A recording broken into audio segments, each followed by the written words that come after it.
BlackBerry lost 85% of its market value during a period when its revenue was actually growing by 3 times, and this is because people were beginning to recognize that they didn't have an answer to the iPhone.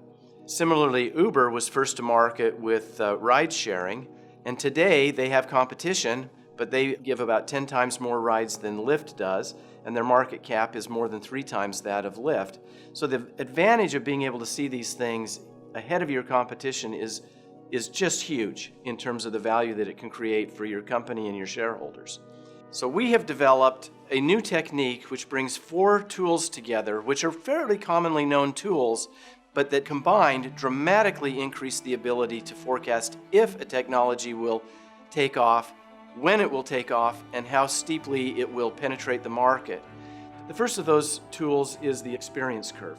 Basically, the experience curve says that as you have more experience making something, as your total cumulative production increases, you can bring the costs down. And there's a point at which that cost might be below that of the thing that this technology is substituting for. That's what we would call the tipping point. The economic value of the new technology is better than what it is substituting for.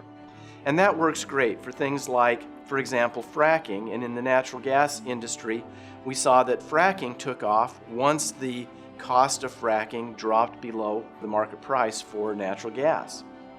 But not every value proposition is as simple as a simple price. For example, music players are something that they stayed about the same price as each generation came forward. But as you went from vinyl to cassette tapes to CDs to ultimately putting it on an iPod to streaming, in each case, the new technology provided some additional source of value. So our second tool is called Elements of Value Analysis. And basically what that is it takes Maslow's hierarchy of what people's needs are, and we've been able to develop a technology that allows us to put a value on how much people value each of those elements.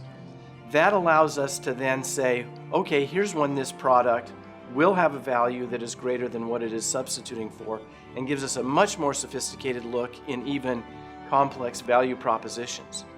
So once you've reached that point, the question then is, how fast will it penetrate the market and how deeply will it penetrate the market? And for that, we use adoption curves. Traditionally, you might have thought of this as the S-curve, but it is how this thing ramps up over time. And what we've seen is over the last century, the rate of uptake has increased quite dramatically. In fact, it used to be maybe 30 or 40 years for some products, but over the last few decades, that has shrunk to 8 to 12 years for a complete penetration of a product to take place. And so one of the things you can do is you can compare this technology to similar technologies and predict how rapidly it will go up. But there are things that could accelerate that or decelerate that, and we call that our accelerators and barriers analysis. So we look at things like consumer perceptions, we look at government regulation, we look at the economic perspectives out there. All of these things can drive whether something grows rapidly or slowly. The 4 of these together give a powerful tool for being able to predict if a technology will take off, when it will take off, how rapidly it will take off.